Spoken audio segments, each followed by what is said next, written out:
Hey, Henry. Hey, are the boys' passports up to date? Their passports? We're going to Paris. Tina's never been. Paris, France? Uh-huh. I gotta go. Bye.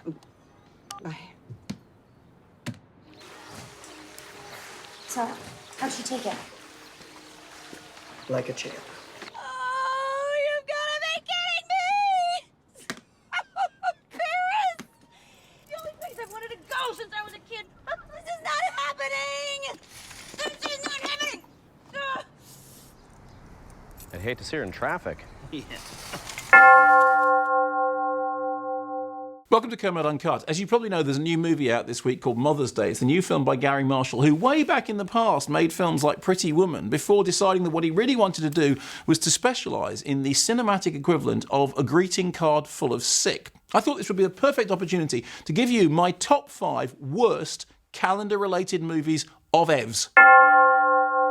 Starting off with number 5. Now, one of the weird things about Mother's Day is that, as we all know, Mother's Day in the UK has gone. It was back in March. And in fact, the thing which we should be celebrating in a week or so's time is Father's Day. Luckily, there's a movie for that option. I'm talking about Ivan Reitman's 1997 remake of a French film called Les Compères, in which Natasha Kinski tells both Billy Crystal and Robin Williams that they are the father of her runaway child so that they can help to get him back.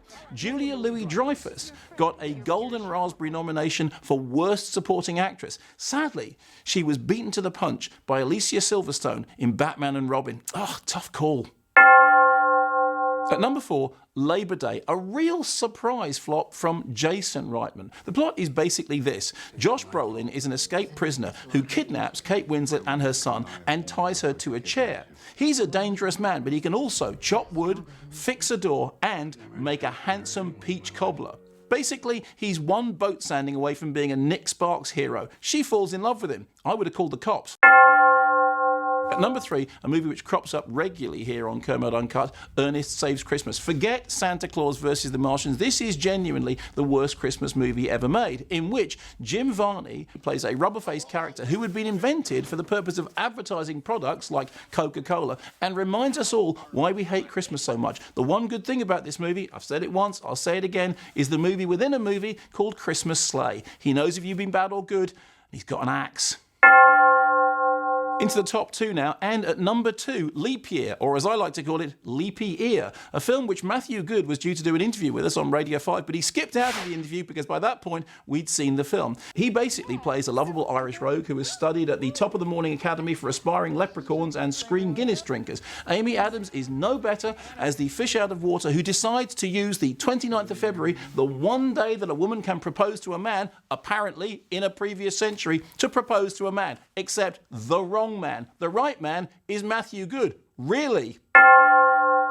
Which brings us to the number 1 spot in my calendar-themed rundown of stinkers. And it's hello again to Gary Marshall, director of Mother's Day, Valentine's Day, and of course, New Year's Eve. It has an extraordinary collective cast, including Michelle Pfeiffer, Zac Efron, Robert De Niro, Jessica Biel, all of whom are somehow roped together in the most vomit-inducing spectacle of people doing ridiculous things simply because it's New Year's Eve. The central theme of the movie is this. Everyone is terribly excited because they're standing around in Times Square waiting for the legendary ball drop. That's right, the legendary ball drop. Means anything to you? No, me neither. It's about getting another chance to do more, to give more, to love more. Because that's what New Year's is all about. So there you have it, my 5 worst calendar-related movies of all time. You'll notice that Mother's Day isn't in that list, and Mother's Day is really bad. What does that say about the list?